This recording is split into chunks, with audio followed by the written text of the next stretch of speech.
அஸ்ஸலாமு அலைக்கும் வரஹ்மத்துல்லாஹி வபரகாத்துஹு. அன்புள்ள சகோதர சகோதரிகளே, இன்றைய ஜும்மா தினத்திலே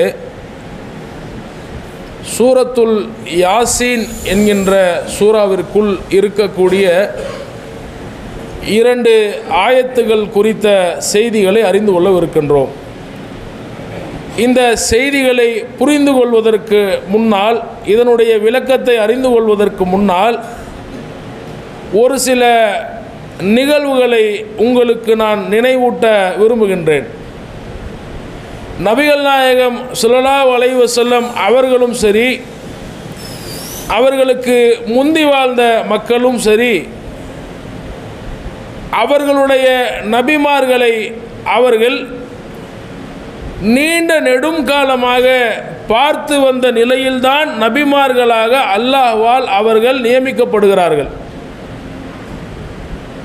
நபிகள் நாயகம் குறைஷிகளிடம் முதலே தனக்கு அல்லாஹ்விடமிருந்து வஹி வருது என்று சொன்னபோது, நபிகள் நாயகம் அவர்களிடத்திலே முதலில் பேசினார்களா என்றால், அதற்கு முன்பு சுமார் 40 ஆண்டு காலம் அந்த மக்களோடு மக்களாக வாழ்ந்து வந்தார். அந்த மக்களில் சிலருக்கு அவர் சகோதரனாக நல்ல அடையாளம் தெரிந்த நிலையில் இருந்தது. நபிகள் நாயகம் அவர் நபி ஆவதற்கு முன்னாடி நண்பராக பலருக்கு நல்ல நெருக்கமானவராக இருந்தார்.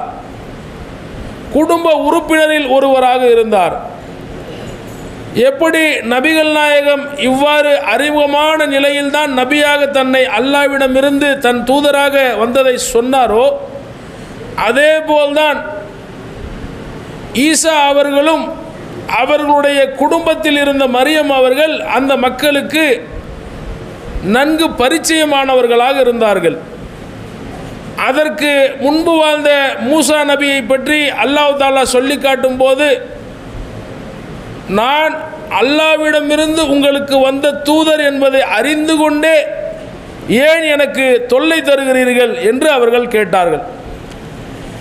எப்படி மக்கள் அந்த நபிமார்களை நபி என்று அறிவதற்கு முன்னாடி சக மனிதராக அறிந்து வைத்திருந்தார்களோ, அதே போல ஏராளமான நபிமார்களை பற்றி அல்லாஹ் பேசுகிறான். எந்த நபியாக இருந்தாலும் அவர்கள் அதற்கு முன்பு வாழ்ந்த வாழ்க்கையோடு சேர்ந்துதான் அவர்கள் தங்களை நபி என்று சொன்னார்கள். திடீரென்று வானத்திலிருந்து வந்து இறங்கி நான் அல்லாஹ்வுடைய தூதர் என்று யாரும் சொல்லவே இல்லை. இன்னும் சொல்லப்போனால் ஈசா நபி மட்டும் மக்களோடு மக்களாக வாழாமல் தான் அல்லாஹ்வுடைய தூதர் என்று சொல்லக்கூடிய நிலை வந்தது. ஆனாலும் கூட ஒரு சிறப்பாக பிறந்த குழந்தையாக இருந்த நிலையிலேயே அவர்கள், நான் அல்லாஹ்விடமிருந்து தூதராக வந்துள்ளேன், எனக்கு முந்தி வந்த தௌராத்தையும் உங்களுக்கு சொல்லித்தர வந்திருக்கிறேன், எனக்கு வரக்கூடிய இஞ்சிலை பற்றியும் உங்களுக்கு பாடம் எடுக்க உள்ளேன் என்று குழந்தையாக இருக்கும்போது பேசிய நிலையில் நபியாக தங்களை அறிவித்துக் கொண்டார்கள். இப்படி மக்களோடு மக்களாக இருந்த அவர்கள் நபி என்று தங்களை சொல்லிக் கொள்வதற்கு முன்பு நல்ல தரமான அழகான அனைத்து மக்களாலும் அன்பு பாராட்டக்கூடிய அளவிற்கு உள்ள நிலையில்தான் அவர்கள் நபி என்று ஆவதற்கு முன்னாடி மக்களால் அடையாளம் காணப்பட்டார்கள். இன்னொரு படி மேலே போய் உங்களுக்கு சொல்லணும் அப்படின்னு சொன்னால், ஃபிரௌன் அவனுடைய அரண்மனையில் வளர்ந்த மூசா ஃபிரௌனுக்கு சொந்த மகனே கிடையாது. கடலில் கரை ஒதுங்கிய ஒரு தொட்டிலுக்குள் உயிர் பிழைத்தால் போதும் என்கின்ற நிலையில் அவருடைய தாயாரால் கைவிடப்பட்ட குழந்தை. அந்த குழந்தையை எடுத்து அரண்மனையிலே ஃபிரௌன் வளர்க்கும் போது தன்னுடைய சொந்த குழந்தை இல்லை என்று சொன்னாலும் மிகப்பெரிய அளவிற்கு அன்பு பாராட்டி வளர்க்கக்கூடிய அளவிற்கு மூசா அவர்களை ஃபிரௌன் நன்கு அறிந்து வைத்திருந்தான். இப்படி நீங்கள் யாரை எடுத்துக்கொண்டாலும் நபிமார்களை குறிப்பாக கவனித்து பார்க்கும்போது நபிமார்கள் தாங்கள் நபி ஆவதற்கு முன்னாடி ஒழுக்கமான தரமான மக்களால் அங்கீகரிக்கப்பட்ட நேர்மையான வாழ்க்கையை வாழ்ந்தவர்களாகத்தான் இருந்தார்கள். அந்த மாதிரியான சூழலில் அவர்களை அல்லாஹ் தேர்வு செய்து அவர்களுக்கு வஹியை சொல்லி, இந்த தகுதிகளோடு உள்ள நீங்கள் என்னிடமிருந்து வந்த அறிவுரைகளை உங்களுடைய மக்களுக்கு சொல்லுங்கள், அவர்களுடைய தவறுகளை அவர்களுக்கு சுட்டிக்காட்டுங்கள், அந்த தவறுகளிலிருந்து அவர்களை மீட்டெடுத்து என்னை நோக்கி வரக்கூடிய நல்ல மக்களாக முஸ்லீம்களாக கீழ்ப்படிந்தவர்களாக ஆக்குங்கள் என்று நுபுவத் என்னும் பணியை தந்தபோது அவர்கள் அந்த மக்களிடம் போய் தங்களுடைய நுபுவத்தை எடுத்து சொல்லக்கூடிய செய்திகளை சொன்ன மாத்திரத்திலேயே அவர்களுடைய பேச்சை ஏற்பதற்கு 199% மக்கள் எடுத்த எடுப்பிலேயே நிராகரிப்பை தான் கையாண்டார்கள். உங்களை நாங்கள் நம்ப போவது கிடையாது, உங்களுடைய பேச்சுக்களில் நாங்கள் சரணடைவது போவது கிடையாது, உங்களை நாங்கள் ஒதுக்கி வைக்கப் போகிறோம், உங்களுக்கும் எங்களுக்கும் எந்தவித சம்பந்தமும் இல்லாதவாறு உங்களை விட்டு நாங்கள் ஒதுங்கி போகிறோம் அப்படின்ட்டு போனாங்க. அது மட்டுமா, அவர்கள் இந்த தொல்லைகளை தாங்கிக் கொண்டு பாமர மக்களிடம் போய் நான் அல்லாஹ்வுடைய தூதர் என்று அல்லாஹ்வுடைய வஹியை எந்த நபிக்கு எந்த செய்திகளை அல்லாஹ் சொன்னானோ அந்த செய்திகளை அந்த மக்களிடத்தில் போய் பாமர மக்களிடத்தில் சொல்லும்போது அந்த மக்களிடம் போய் இந்த எதிரிகள் சொல்லுவார்கள், பைத்தியம் பிடித்த மனிதரை பின்பற்றுவதற்கு தயாராக போறீங்களா? யார் ஓரளவு மனசில் இவர் சொல்வது உண்மை மாதிரி தெரிகிறதே அப்படி என்று முன்வர தயாரானார்களோ அவர்களிடம் போய் இந்த மறுக்கக்கூடிய கூட்டம், தலைவர்கள் கூட்டம், ஊரில் மிதப்பாக வாழ்ந்த கூட்டம், அவர்களையும் வழிகெடுத்தாங்க. அதையும் மீறி யாராவது அந்த செய்திகளை ஏற்றுக்கொள்வார்கள்னு சொன்னால் அவர்களுக்கு ஏராளமான துன்பங்களை தண்டனைகளாக தந்தார்கள். பெண்களை கூட, அந்த பெண்களுடைய பலவீனத்தை கூட பொருட்படுத்தாத நிலையில் பெண்கள் யாராவது இந்த கொள்கையை, இந்த நபியை இவர் சொல்வதை ஏற்றுக்கொள்வார்கள்னு சொன்னால் அவர்களையும் கடுமையான சித்திரவதைக்கு ஆட்படுத்தினார்கள். அந்த பெண்களில் தன்னுடைய மனைவியாக இருந்தாலும் அவளையும் சித்திரவதைப்படுத்துவேன் என்று சொல்லி ஃபிரௌன் ஒரு படி மேலே போய் ஃபிரௌன் தன்னுடைய மனைவி ஆசியா அவர்களை கொடுமைப்படுத்தினான். அவன் மட்டுமா கொடுமைப்படுத்தினான்? மின் அமலி ஃபிரௌனுடைய கூட்டத்தார் இருந்தாங்களா இல்லையா, அவர்களை ஏவி விட்டும் கொடுமைப்படுத்துறான். நம்ம பொண்டாட்டி மீது கோபம் வந்துச்சுன்னு சொன்னால் நாம் அடிப்போம், நாம் திட்டுவோம். நம்ம வீட்டில் வேலை செய்கிற வேலைக்காரனை விட்டு அடிக்க விடுவோமா? யாரும் அந்த மாதிரி செய்ய மாட்டோம். ஆனால் அந்த மோசமான வேலையை கூட ஃபிரௌன் செய்ததாக குர்ஆன் என்னும் வஹீல அல்லாஹ் தஆலா சொல்லி காட்டுகிறான். இப்படி சொல்லக்கூடிய இந்த செய்திகளில் இருந்து கூடுதலாக ஒரு விளக்கத்தை கொடுத்துவிட்டு சூரத்துல் யாசீன்ல அல்லாஹ் என்ன சொல்றான்னு நம்ம புரிந்து கொள்ளவிருக்கிறோம். இப்படி இந்த நிலை முத்தி போகக்கூடிய சூழல்ல எந்த நபியா இருந்தாலும் அவர்களுக்கு ஏற்பட்ட அந்த அவமானங்கள், அவர்களோடு வாழ்ந்த மக்கள், அவர்களை ஏற்றுக்கொண்டவர்கள் சந்தித்த துன்பங்கள், அதையும் தாங்கிக் கொண்டு பல்லை கடித்து கொண்டு சகித்து கொண்டு அல்லாஹ் என்னும் ஒருவனை சந்திக்கும் வரை இந்த நுபுவத் என்னும் பணியை நாம் ராஜினாமா செய்ய முடியாது. இந்த செய்தியை நாம் அவர்களுக்கு சொல்வதுதான் நமக்கு இடப்பட்ட கட்டளை. திரும்ப திரும்ப திரும்ப திரும்ப அந்த மக்களுக்கு சொல்லிக்கொண்டே இருப்பார்கள். காலையிலும் சொல்லுவார்கள், மாலையிலும் சொல்லுவார்கள், புது செய்திகளையும் சொல்லுவார்கள், பழைய செய்திகளையும் நினைவூட்டுவார்கள். அவர்களுக்கு நல்ல செய்திகளையும் சொல்லுவார்கள், அல்லாஹ்வுடைய எச்சரிக்கைகளையும் சொல்லுவார்கள்.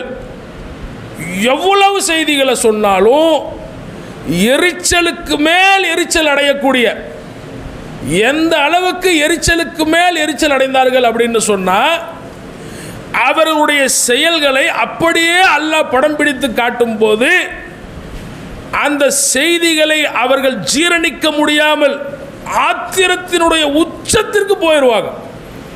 உதாரணத்துக்கு சொல்லணும்னா ஒரு சம்பவத்தை சொல்றேன். குறைஷிகளில் ஒரு சிலருக்கு, காஃபிர்கள் மக்கத்து காஃபிர்களில் ஒரு சிலருக்கு தங்களுடைய குழந்தை பெண் குழந்தையாக பிறந்துருச்சு அப்படின்னு சொன்னால் முகம் கருத்து போய் அவமானத்தால் மக்களை சந்திக்க கேவலப்பட்டு உயிரோட கொண்டு போய் அந்த குழந்தையை புதைத்து விடுவான். அல்லாஹ் தஆலா அதையும் குர்ஆன்ல சொல்றான். என்ன பாவத்திற்காக உயிருடன் அந்த பெண் குழந்தை புதைக்கப்பட்டது என்று விசாரிக்கப்படக்கூடிய ஒரு நாள் இருக்கு. அப்படியே எரிச்சல் அடைவாங்க. இந்த மாதிரியான எரிச்சல் அடைந்து இன்னும் சொல்ல போனால் இந்த எரிச்சலுக்கும் மேல அவர்கள் அதை விளங்காமல் எரிச்சல் அடைந்தார்களா? இல்லவே இல்லை. தெளிவாக விளங்கி பலர் எரிச்சல் அடைந்தாங்க. எந்த அளவுக்கு விளங்கினாங்க அப்படின்னு சொன்னா, யூதர்களை பற்றி அல்லாஹ் சொல்லும்போது, நசாராக்களை பற்றி அல்லாஹ் சொல்லும்போது, மதீனாவில் ரசூலுல்லாஹ் குர்ஆனை அல்லாஹ்வுடைய வேதம் அதற்கு முந்தி உள்ள தௌராத்தில் இருந்து செய்திகளை சொன்னபோது, அதற்கு முந்தி இருந்த இஞ்சிலில் இருந்து செய்திகளை சொன்னபோது, அந்த செய்திகளை எல்லாம் கேட்டுவிட்டு இந்த குர்ஆன், இந்த முஹம்மது நபி இவர் சொல்வது ஏற்கனவே அல்லாஹ் மூசாவிடம் பேசிய தௌராத்தில் உள்ளது போலவே இருக்குது, ஏற்கனவே ஈசா சொல்லி தந்த இஞ்சிலில் உள்ளது போலவே இருக்கு, இவர் ஏதோ எழுத படிக்க தெரியாதவர்னு நினைச்சோமே, இவர் சொல்லக்கூடிய எல்லா செய்திகளும் ஆச்சரியத்திலும் ஆச்சரியத்தை ஏற்படுத்துகிறது. இவ்வளவு தெரிந்திருந்தும் அவர்கள் ரசூலுல்லாஹ்வை புறக்கணிச்சாங்க. அல்லாஹ் ஒரு படி மேலே ஏறி போய் அவர்களை சந்தோஷப்படுத்துவதற்காக ஒரு வேலையை செய்கிறான். என்ன வேலையை செய்கிறான்? ரசூலுல்லாஹ் மக்காவில் இருந்தபோது காபத்துல்லாவை நோக்கி தொழக்கூடிய நிலையை அல்லாஹ் தஆலா உண்டு பண்ணினான். இன்னைக்கு நாம் இந்த பக்கம் பார்த்து தொழுகிறோமே, நேராக காபத்துல்லாவுடைய ஒரு மூலை இருக்கிறது. ஆனால் ரசூலுல்லாஹ் காபத்துல்லாவை நோக்கியே முழுமையாக தொழலை. சுமார் 17 மாதங்கள் பைத்துல் முகத்தஸை தோக்கி தொழுவதற்கு அல்லாஹ் தஆலா கட்டளையிட்டான். மதீனாவில் போய் ரசூலுல்லாஹ் பைத்துல் முகத்தஸை நோக்கி தொழுதாங்கன்னு சொன்னால், பைத்துல் முகத்தஸ் அந்தாண்ட இருக்கும், காபத்துல்லா பின்னாடி இருக்கும். ரசூலுல்லாவுடைய முதுகுக்கு பின்னாடி காபத்துல்லா இருந்துச்சு மதீனாவில். ரசூலுல்லாவுடைய முகம் அப்படியே வானத்தை நோக்கி அடிக்கடி திரும்பும். ஏன் திரும்பும்?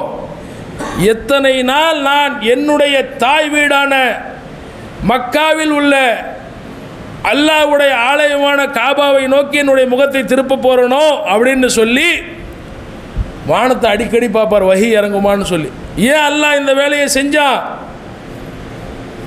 பைத்துல் முகத்தஸ் என்பது யூதர்கள் அவர்கள் புழங்கி வந்த பகுதி, அது அவர்கள் வாழ்ந்த பகுதி, மூசா அலைஹிஸ்ஸலாமோடு அவர்கள் இருந்த பகுதி, அங்கே அவர்களுக்காக எழுப்பப்பட்ட ஆலயம், அது ஒரு புனித பூமி. இன்றைக்கு கூட யாராவது பைத்துல் முகத்தஸில் போய் தொழணும்னு ஆசைப்பட்டா அல்லாஹ் தஆலா அனுமதிக்கிறான். அங்கே தொழக்கூடிய தொழுகைக்கு கூடுதல் நன்மைகளை வழங்குகிறான். அவ்வளவு வேலையை அல்லாஹ் அவங்களுக்காக செஞ்சு இந்த மக்கள் குர்ஆனின் பக்கம் வந்துருட்டும்னு சொல்லி ஒரு ஏற்பாடை செஞ்சாங்க. ரசூலுல்லாஹ் பைத்துல் முகத்தஸை நோக்கி தொழுதாங்க. இப்படி தொழுதாங்களா இல்லையா? தொழுத போது அல்லாஹ் வஹியை இறக்கி காபத்துல்லாவை நோக்கி திருப்பி விட்டு ரசூலுல்லாஹ் கிட்ட சொல்றா, நீ என்ன ஆசைப்பட்டாலும் சரி உன்னுடைய கிப்லாவை நோக்கி அவங்க வரமாட்டாங்க. யாரு?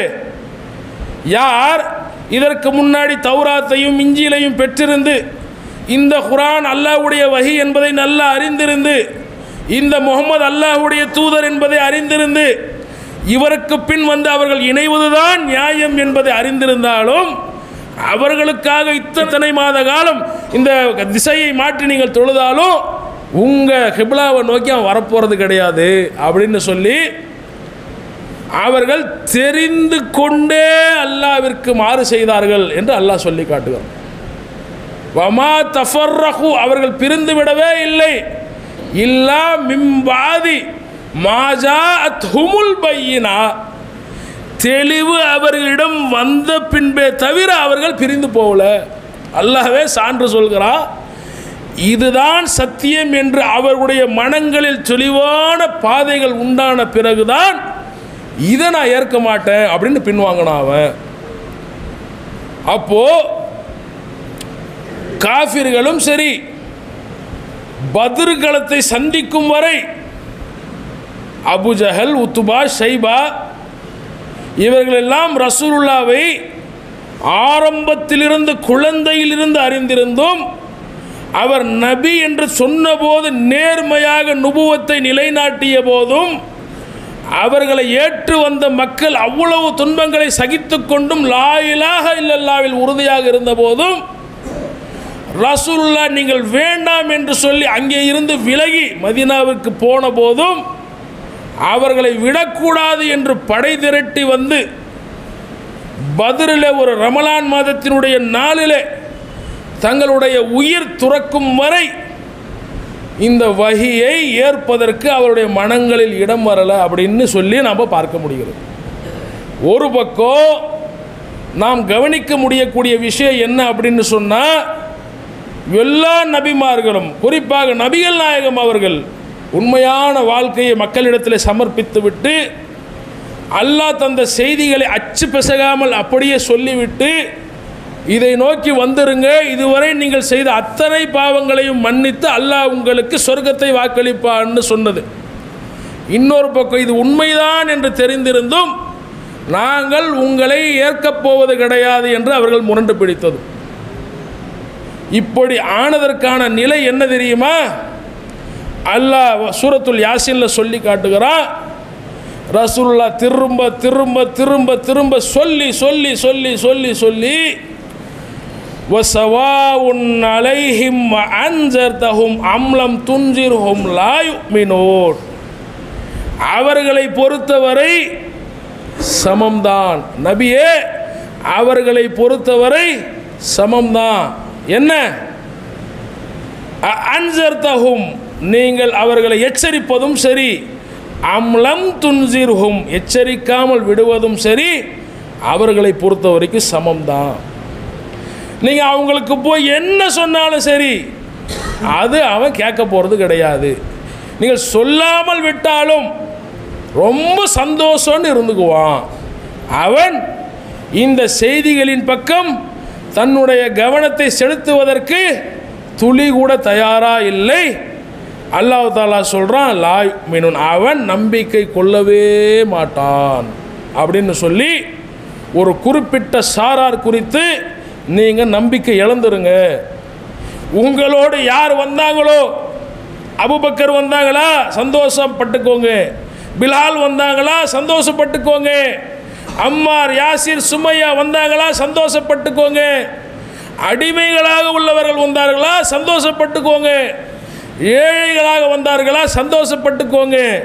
நீங்கள் யாரிடம் போய் மேலே விழுந்து திரும்ப திரும்ப இவர்கள் வந்து விடுவார்கள் என்ற ஆசையோடு பேசுகிறீர்களோ, இவ்வளவு காலம் பேசுனீங்கல்ல, இதையெல்லாம் நான் அங்கீகரிச்சுக்கிட்டேன், இப்போ உங்களுக்கு சொல்லி புரிய வைக்கிறேன்.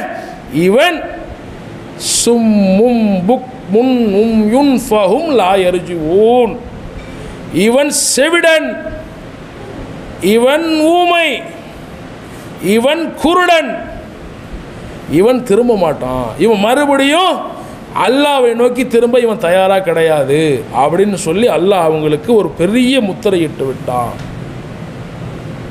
இது என்னமோ எடுத்த எடுப்பிலேயே சிலரை அல்லாஹ் பிரித்து விட்டு இறக்கிய வசனம் கிடையாது.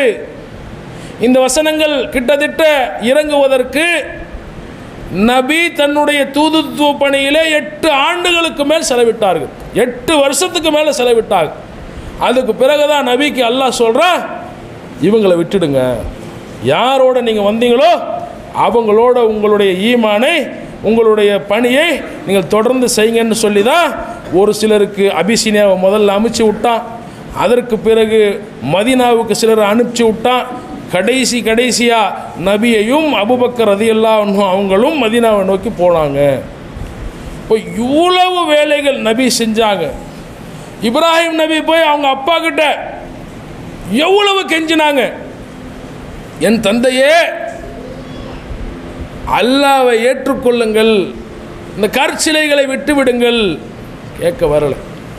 மூசா போய் அரண்மனையில் கெஞ்சினார், ஃபிரௌனே அல்லாஹ்வை நோக்கி வந்துடு, உண்மையான இறைவனை நோக்கி வந்துடு.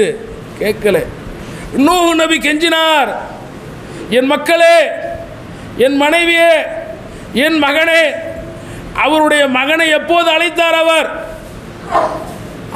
அது பூமியிலிருந்து வெள்ளம் பெருகி வருது, வானத்திலிருந்து மழை கொட்டோன்னு கொட்டுது.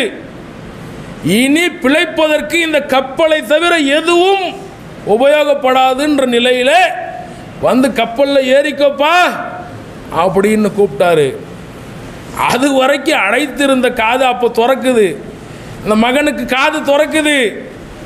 காது திறந்து அதை கேட்டுட்டு சொல்கிறான், நான் அந்த மலைக்கு மேலே வேணா போயிடுவேன், உங்க கப்பலில் ஏற மாட்டேன். எப்படி இருந்திருக்கும் அந்த தந்தைக்கு?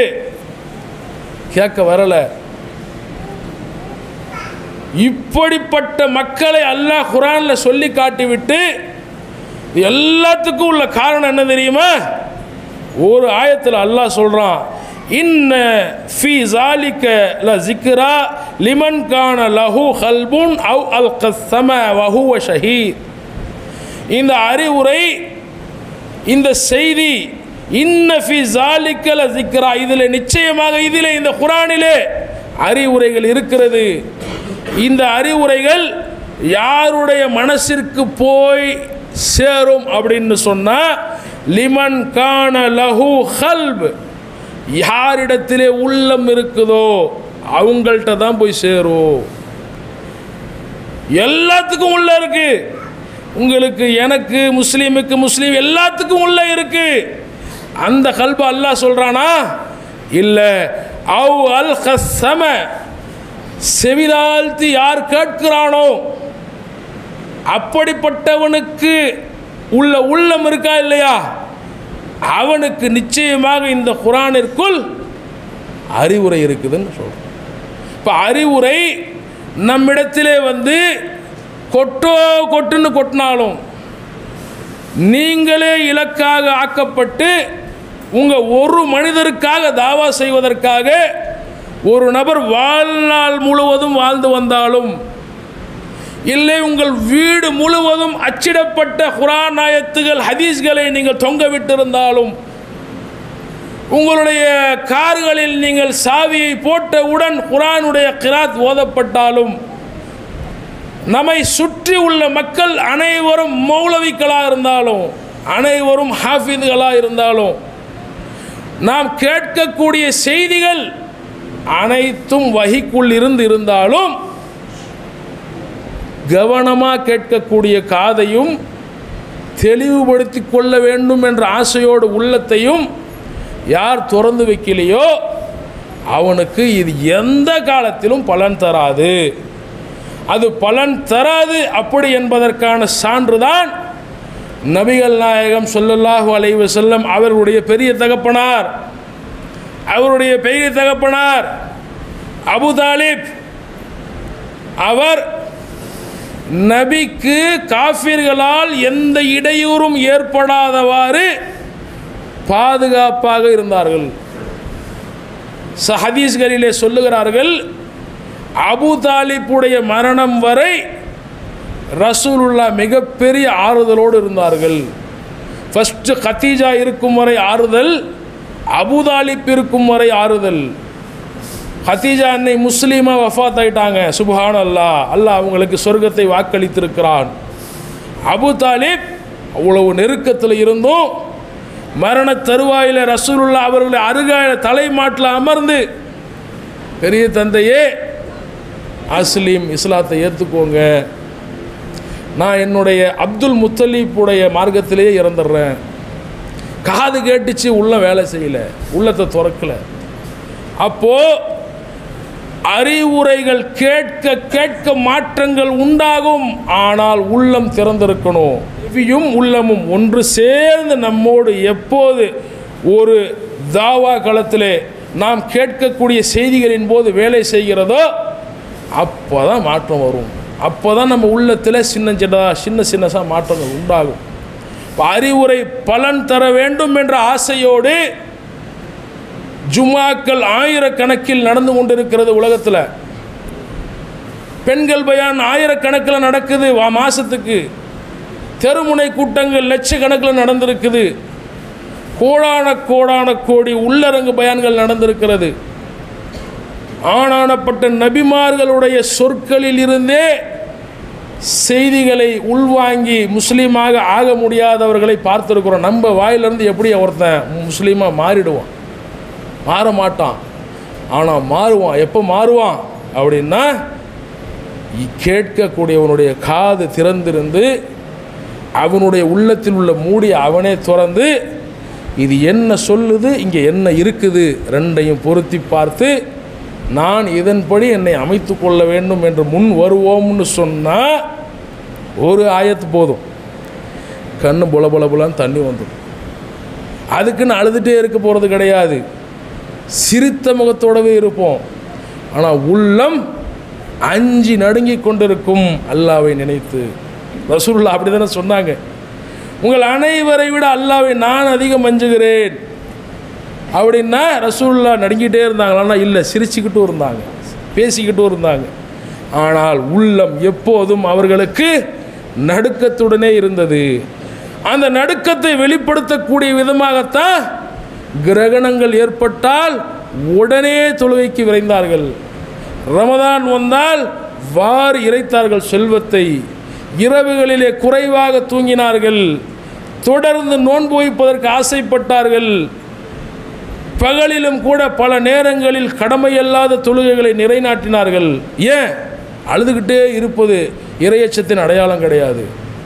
அழுவதும் இறையச்சத்தின் அடையாளம். அழுல சிரித்தாலும், குபீர்னு சிரித்தாலும், பல் தெரிய சிரித்தாலும் உள்ளத்தில் ஒரு திடுக்கம் இருந்துக்கிட்டே இருக்கணும். என்ன இருக்கணும்? இந்த சிரிப்பு எப்போது வேணாலும் அடங்கிடும். எப்போது வேணாலும் இந்த சிரிப்புக்கு அல்லாஹ் தஆலா தையல் போட்டுடுவான். அப்புறம் ஒன்றும் பண்ண முடியாது. அப்போ செய்திகள் வந்து சேரும்போது காதை திறந்து உள்ளத்தை திறந்து நாம் அமர்ந்து செய்திகளை கேட்டு அல்லாஹ்வுடைய தூதர் சொன்ன மார்க்கத்தை பின்பற்றக்கூடியவங்களாக ஆகுவதற்கு அல்லாஹ் தஆலா அருள் புரிவார்.